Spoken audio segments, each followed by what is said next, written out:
Welcome to the Handcrafted Podcast, the business of making things. I'm Paul, founder of Philadelphia Table Company and the Handcrafted Network, and I believe great craftsmanship deserves great business strategy. This podcast is for makers who want to build not just great products, but a thriving business. Each episode will dive into the mindset, systems, and skills that turn craft into success.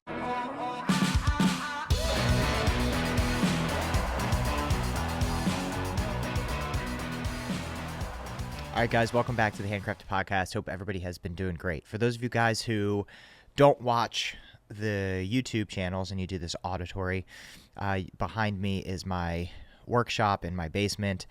This isn't my big workshop that I have in Jersey. And for those of you guys who do watch, you can notice it's been getting more and more cluttered behind me. I'm working on a bunch of projects for my house. I'm working, one of which is an office that hopefully I could start shooting more of these at and make a little bit more of like a better filming studio for this.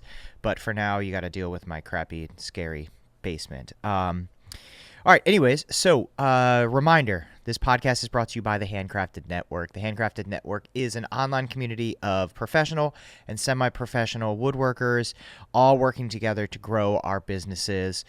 We are collaborative, we are helpful, we are, I do modules, we do group calls, all of this sort of stuff. Had a great call last week. Also been really great connecting with people like personally too, just kind of connecting with them as they sign up. You get prompted to do like a one-on-one call with me where I get to learn a little bit more about you and your business and how to help and all that sort of stuff. All right, so anyways, today we're going to do a podcast episode. Oh, well, if you're interested in joining the network, I hope you are. It's Paul. Email me, paul@thehandcraftednetwork.com, or just click the link below and it'll take you right there. All right, so this is the podcast. This is a office hours episode. I've been getting a few emails in the inbox. Also going to do a little fan mail today. I got a pretty cool email that I just wanted to share that I thought would be really cool. All right, so question number 1. Hey, Paul, I've been listening to the podcast for a bit, and I've actually gotten a lot out of it. I've tried your pricing calculator and use it often, which is very helpful. That said, I'll be honest, I'm a little skeptical. If you really built a successful business already, why are you doing this? Not trying to be disrespectful, just trying to understand if this is legit or if I'm missing something. All right, I love this question. That's why I put this in here. Anybody who's in the community and in the group knows I'm totally an open book. You guys can ask me as many questions as you want. The reason why I am doing this is in my past life, I was a teacher. I love teaching. I love working with people. I love instructing. I also genuinely want to help. I've said this in a few other things before.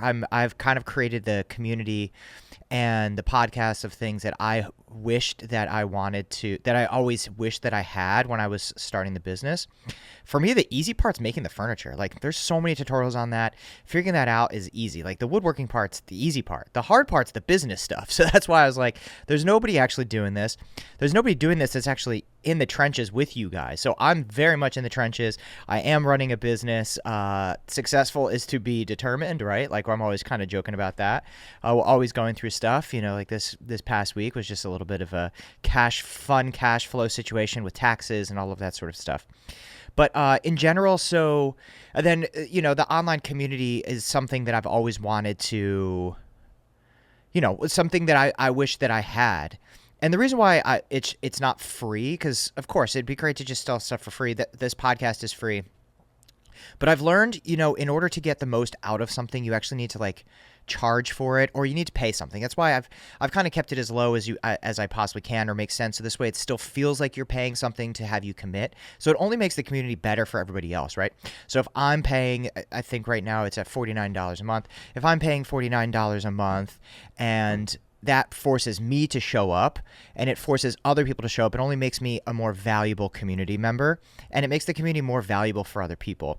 It's only $49, but it is enough to sort of be like, hey, I want to participate. I'm paying for this. So that's why I'm doing it. Genuinely do believe at it. When I've done stuff for free, I have a few other masterminds that are free, and I've been a part of other things that are free. And honestly, I don't show up. I don't take it seriously. Anything I've had to pay for, and honestly, the things that I've had to pay more for have been the things that I've really taken seriously, because I was like, hey, if I'm investing in this, I want to take it seriously. So that's the large reason why that's happening. And as far as for me, why I'm doing it, I just thought that there was a need for this. I love talking about the business. People always are asking me questions about it. And for me, the business was something that was the hard part. That was the part that I was like, I have no clue what the heck I'm doing. I know how to make a table, but I don't know how to sell it. I don't know how to build a business. I don't know how to hire people. I don't know how to do cash flow and pay taxes and all of that and the marketing, all of that sort of stuff. That's all the stuff that I had to figure out along the way. And I kind of just reached out to a bunch of different networks and a bunch of different resources and put it together. Like you guys know, I listen to a lot of podcasts. I read a lot of books. I have I have a decently long commute, so that's like kind of an advantage, I guess.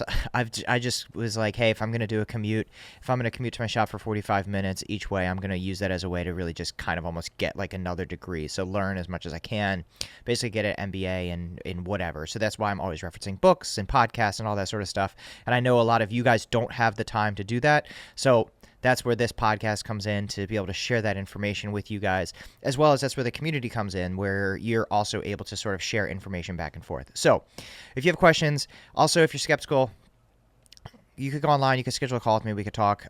It may not be right for you. It may be right for you. I don't know. If you're not willing to commit to step into something or take chances or try something new that's going to sort of shake it up or show you maybe some things you don't want to hear or see, then maybe you're not ready to grow yet. But anyways, that's that. Hope I do see you in the community. Thank you so much for listening. Thank you so much for using the pricing calculator. I'm glad all of that stuff is helpful, and I'm glad this podcast is helpful for you as well. All right, next question. Hey, Paul, I know I'm undercharging, like I know it, but every time I try to raise prices, I get in my head that I'm going to lose the job and end up with nothing. How did you actually get comfortable charging more without feeling like you were pushing people away? Yeah, so I'm going through that. I'm actually going through that right now. I'm filming this on a Saturday. I'm recording this on a Saturday, and I was working all day on my house, painting and everything. And all day in my head, I was thinking about all of the projects that I turned away this week, just because like I'm so close to like hitting what my sales goal is for the month. And I'm like, man, could I have squeezed in that job for $6K instead of $8K? Could I have done that job for, 8 instead of 10? And, I'm going through that now, and it's definitely tough. So you kind of are in your head right now. I'm sort of, and, back to what I was saying in the beginning, I'm in the trenches with you guys. So I too am raising my prices and seeing how this sort of pays off. I'm trying to stick as firm as I can to what it is. As you guys know, you guys who listen, I got rid of my lowest price tier on my website, which was $4,000 to $6,000. And now I'm at 6 to 8 is the lowest price tier. And I'm riding it out. I'm right on the cusp of selling, the same amount that I've sold with dollar value with like less projects. So I'm going to let you guys know how it goes. It's definitely kind of scary because you're getting more no's than you're used to, but the yeses are so much stronger and so much more powerful. So stick to it, because every now and then those bigger yeses are going to be a little slower to come in, but when they do, they're going to be so much more valuable and maybe be like the better project, and you can maybe do less. Obviously we all want to kind of do less, have to have less employees, have to have less space, all that sort of stuff. So try your best to slowly, incrementally increase the price. Otherwise, what happens is, and there's another question on this before, a little later down, is I think my pricing was a little too low, and that's why my queues kind of got crazy. I needed to hire people and build that out. So the advice all of my mentors told me was like, well, if your queue is too long, that's a great problem, but raise your prices. That's the only way. That's how you're going to slow it down. That's how you're going to get the right jobs. Maybe you're just taking on too much work for too little profit. All right. Anyways, so hopefully that answered your question. All right. Number 3. Paula, I'm at the point where I've got more work than I can handle. Oh, there we go. Which I know is a good problem, but I'm completely stuck in the shop. I keep hearing about work on the business, but I don't even know where the time is supposed to come from. How did you break out of that? All right, so you have to just almost force yourself to break out of that. There's a lot of people in the community that this happens to, I talk to. So what happens is they work really hard to get the sales, and then they have to build all the sales, and then while they're building the sales, they're not doing sales. So then it drops off again, and then so it like kind of like becomes sort of like a thing. So I think the best way to do it is to intentionally carve out the time to do it. The projects are going to get done, but what's not going to get done is the stuff that you kind of keep kicking on the side. I have ADD. I'm sure many of you guys also have ADD. So trying to stay focused is really hard. We've talked about this in a lot of other podcasts where it's like trying to segment and break down your time. So what I used to do when I was still making everything, or it was me and like 2 other people or 3 other people, and I was just in the shop getting my hands dirty, I would just do block times. Like I would just do like work. I would either block out days and be like, hey, Wednesdays is going to be my marketing days where I'm just going to focus on that. Or I would more often just say, hey, 9 to 10 is going to be like my sales time or my office time. So like every day 9 to 10 is that. And then from 10 o'clock on is when I start building stuff. So setting that time aside. And I think in many ways too, busying ourselves is also a form of procrastination. I think people don't think of it that way because they're basically just like, oh, well, I'm doing stuff. I'm like moving forward. But what you're really doing is you're delaying the stuff that you kind of know that you should also be doing. So just because your hands are busy, like physically making something, because that's what we're trained to think is actually what feels good at, like we're moving the needle. But at the end of the day, that might not actually be moving the needle. That's great to get the projects out, but it's not really helping you build the future of your business. It's not helping you grow the business. So my biggest advice is to chunk out your time, take specific blocks of time throughout the day. Maybe it's like a 9 to 10, and then you do it again at lunchtime, and then you do like a 3 to 5 kind of thing. I liked it in the beginning of the day, just like anything else you hate doing. So if people who don't like to exercise, they say to do that in the morning, just get it out. Or people don't like to meditate, all that stuff. Do it in the morning, get it done right away. It can even be 8 to 10 or 8 to 9. And just be like, hey, this is what I'm doing before I start the other stuff. Because once you start getting your hands dirty, that's the fun stuff, and you're not going to want to pull yourself away. So time blocking, I think, is super, super helpful. All right, number 4. Hey, Paul, most of the inquiries I get feel like people just shopping for the lowest price or trying to DIY something themselves. It's honestly pretty draining. How do you start attracting clients who actually value custom work and aren't just looking for the cheapest option? All right, so it's a matter of fishing in the right pond. I talk about this all the time. So unfortunately, a good way to bring in business, but a good way to bring in kind of like low tier business is through Facebook Marketplace. We've talked about that a lot. This is likely where you're getting all those DIY people or those people who really want low budgets, or you're doing those ads. There's like, I know somebody who runs ads like this for people, and he charges a lot of money for it. So if you're one of those people and you're sick of getting those low quality leads, send me an email. We'll talk. I have some things to say. Anyways, so if you're running ads that force people to just send you a message, or low quality projects or low quality photos, you're going to start bringing in lower quality leads. You're going to start bringing in people that are just kind of tire kickers. So what I've started doing, and intentionally doing this as I start increasing my pricing, is I'm making sure we're getting like way better photos. We're doing things that really feel we're starting to do designs and photos of things that feel really special. So we're not necessarily seen as a commodity anymore. We're seen as like a unique thing, like a one of one, for example. So if you're just a commodity, if somebody should say tables just because that's what we do, I know there's many of you guys who listen to this that do other stuff, but say, I just do a regular Parsons table. They could compare my Parsons table to so many other Parsons tables out there, and they're just going to look at the dollar sign. So at that point, I'm just a commodity. Why would they come to me, aside from like the marketing and the storytelling and the narrative? So like what we talked about last time with that Seth Godin post. But try to come up with something that's uniquely different. Try to come up with a perspective or a point of view. So this way, when people come in, they say they want something by you. For me, my ultimate client is somebody who says, I want something by Philadelphia Table Company.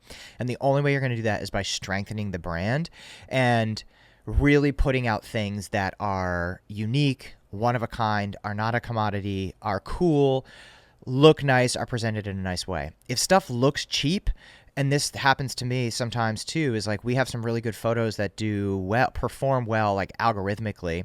So my ad guy will throw it up as an ad. And then what happens is it's fine and it performs well as an ad, but it looks cheap. Like we have one now that I was talking to him about. I was like, dude, we got to pull this out. People look at this and they think that it's going to be a cheap thing. So it's like I'm trying to run ads for things that look more expensive, cost a little bit more, so people can see that and come to us with the assumption of, okay, this is expensive.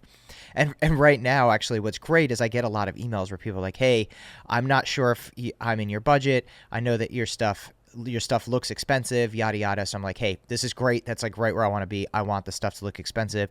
So this way I don't have people coming to me asking for things that are $500, $100 or whatever. The other thing too is on your order forms, the way most people contact me is through a form submission. They have to fill that out, and then there's like a budget button there, and they have to select what the specific budget is. So that's another great way of doing it. But it's really about what pond you're fishing in. Again, if you're paying someone to run your ads and you're paying a lot of money for that, and it's just Facebook messages back and forth, that's not a good person running your ads. Again, email me. We'll talk about it. Paul at the Handcrafted Network. All right. So hopefully that was helpful. I'm always down to jump in a little bit deeper. So if that was your question and you wanted to reach out to me directly, we can kind of get on a one-on-one call and chat about it a little bit. All right. So I just wanted to read a quick little bit of fan mail, which I thought was a pretty cool thing. So just wanted to share this. So the subject is a brief epiphany. So, hey, Paul, been enjoying the last few episodes. Helpful mental adjustment as always. I just wanted to share a brief epiphany from my journey. Love to hear that. I recently formed the LLC for my business. During that process, I realized something significant, to me at least, about knowing which path to take regarding my first email to you. I recently booked the first built-in I've had since October. I've been doing some scattered work since that time, trying to push myself and my company towards a custom furniture bent rather than focusing on cabinetry and built-ins. I felt that cabinetry was not why I got into this, and thus kind of assumed it's not where I wanted to steer the company. Well, returning to present day, I booked a really good project and had a much bigger opportunity fall into my lap that I'm still trying to close. What I realized is that I understood the process of cabinetry better as a direction for the company, and I felt much more confident in dealing with clients in this realm. I was actually more over the moon about a pretty simple cabinet project than I was about the custom furniture stuff I had picked up in the interval. All that to be said, I'm not ruling out custom furniture, but I know that I can sell the crap out of custom cabinetry. Currently, the bulk of my focus is currently lying there, and I'm looking to scale accordingly. Just reminded me of your response in the office hours. I thought you deserved a little nod that you helped keep my sites open for my purple cow. I think that's great. I mean, like, it's all about finding the thing that's like specifically you, the thing that you're good at. And again, just like trying different things, right? Don't niche down. A lot of people from the beginning are like, I need to niche down. I need to do just this or just that. It's like, honestly, you might find something that you like better or just as good as what you're trying to push. And like I always say, it's like trying to sell fishing poles in the desert, it's not going to work. So trying to figure out what your particular market needs, what kinds of things you're maybe good at doing, things that you think you might not be good at doing, and then you actually end up being good at it. I never thought that I'd be a furniture maker. I didn't think I'd be any good at it, to be honest with you. So thank you so much for the note. I really appreciate it. If you have a question that you want to include in the office hours, send me an email, Paul at the Handcrafted Network. If you have any sort of fan mail, please share it. I love to read these things. These things are keep me motivated and keep me going. Back to question number one, why are you doing this? That's exactly why I'm doing this, because I get to help people along the way. And to me, that's like the most amazing reward along the way. So if you found anything of mine helpful, I'd appreciate you sharing it, telling somebody, following, subscribing, liking, sharing, all of those sorts of things. All right, guys, with that said, hope everybody has a great week, and talk to you soon. Peace.